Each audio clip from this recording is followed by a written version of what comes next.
Hello and welcome friend. This is the tutorial session for the solution of whois, for which the problem statement I have given in my previous video. So let's start coding. So first we will import the module whois. So we will say import whois, and once I imported, I will say whois, and then I will give a domain name google.com. Once I give this domain name, I will say result. This result would be fetched and kept in this variable. If I want, I can say print of this result and I can see the entire result. So if I say the entire thing is being given. Now you might have seen that in the utilities, whois utilities from the command line, the result might be slightly different because we are not using the system provided or the operating systems installed or the package managers whois. We are using the Python module whois, right? So the output might be slightly different, but it will be almost same. Now what we are more interested is in printing three fields: creation date, expiration date, and of course the host name is already there, so we don't need to print for now. So let's print that. Print res, and then we will say creation date, and the next we will do is print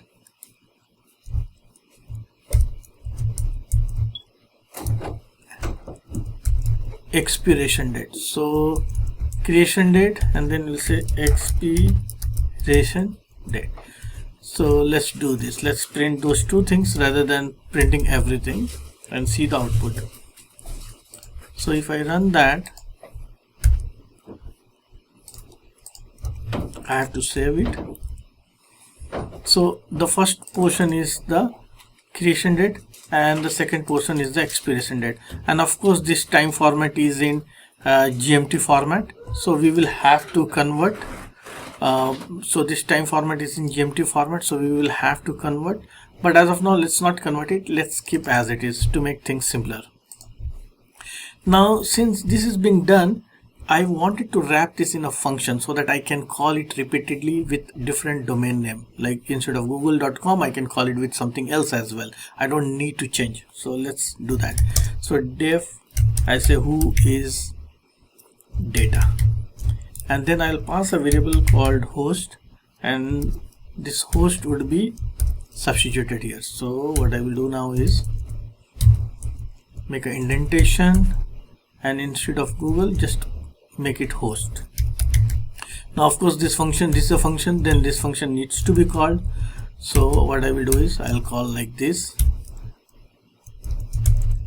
but now I don't want to call individually, so I will create a list, and in the list I will put some host name. So let's say I'll say host underscore list equals to, and this will be a list, so it will be the first element is, let's suppose, google.com, then I'll say amazon.com,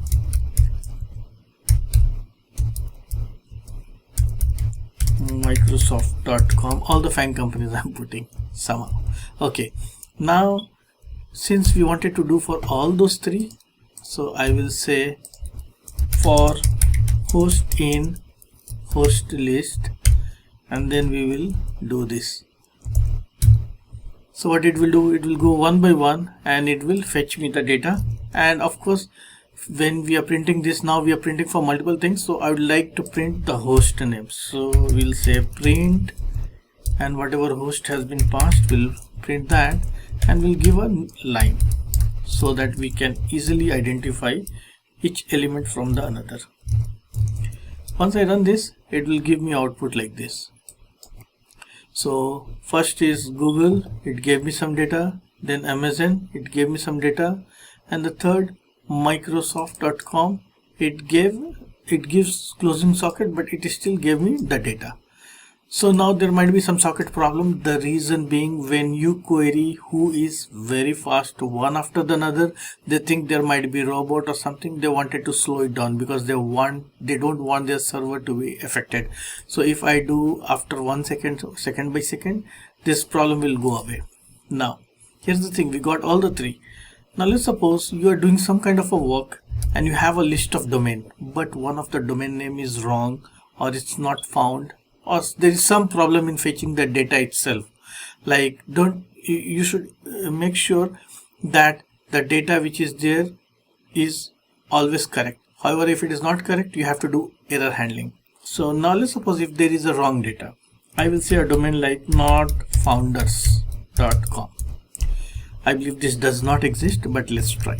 So I did that. So first Google, then not founders, Amazon, followed by Microsoft. And now let's run this code.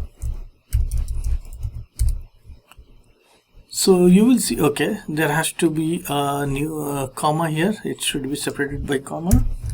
So let's run this. Now here is something interesting happened. So google.com, you got the data, and then followed by not founders, and then there was an exception. Now after exception, you don't see any details. Means you will see the exception details that it does not match not founders. There is no such domain name called as notfounders.com, but Amazon and Microsoft is skipped.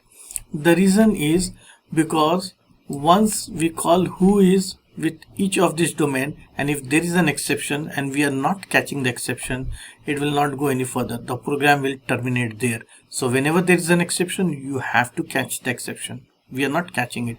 That's the problem. So this is one of the practical example where you will use exception handling. Now to catch the exceptions, we will wrap everything in try and except block. So we will say try, and then we will have an except block. We will indent it in just a second. Except exception as E. Now we will say print, and we will say exception for host, and the host we will give as host with the F string so that we can print it, and these all lines we will have to indent one level. Okay, now it looks good. Okay, let's see the output this time now. So now if I run the program, you will see something different happened. That difference was it did google.com, and for not founders it has given me an exception because it says exceptions. Amazon.com it printed, and for Microsoft also it printed.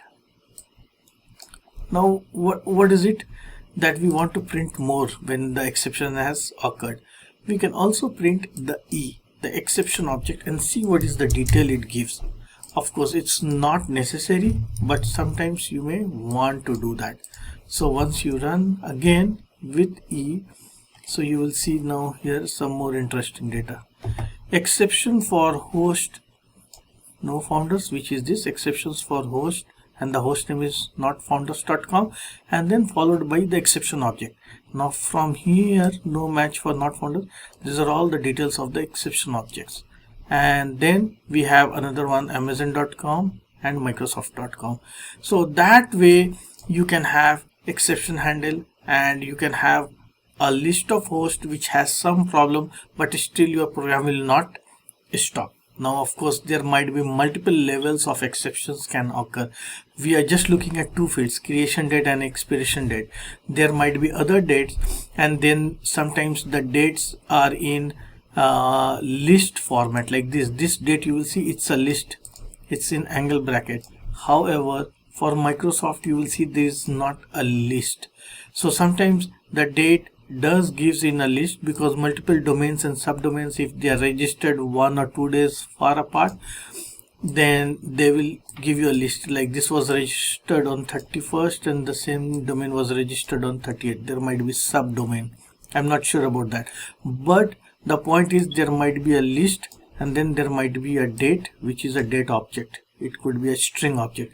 We'll have to see the exact type. Now if you want to see what is the type, you can print a type as well, and you will say print, and let's see this.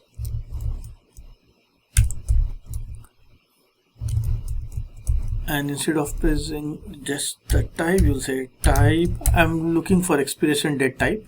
You can do the same for creation date type as well. Now go here and run here. So what is it? So it will a date time class. So there is a date time class. I have seen that sometimes it gives a string also for date time.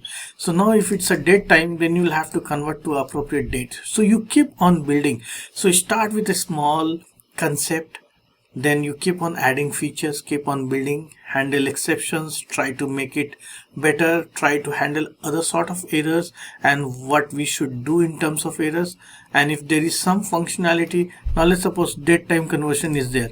Now can you do me a favor by writing a program so that whatever is there we passed into another functions and tell me the date in maybe PST format or IST format or whatever. So we'll say convert to IST, and this will be a date time object. So I'll say date data, and you will do some work here. Right now I'll do pass. It's assignment for you to do on your own. It should be pretty simple. Date time, you just have to do date time, and here you will have to do like this. And then of course you have to handle the exceptions, because like I said that not all objects might be date time. Some objects, these objects might be string. So you'll convert to IST and you will do some conversion and do print of the data so that you can see the data in IST format as well. So thank you all for watching this video, and I hope to see you in my next video.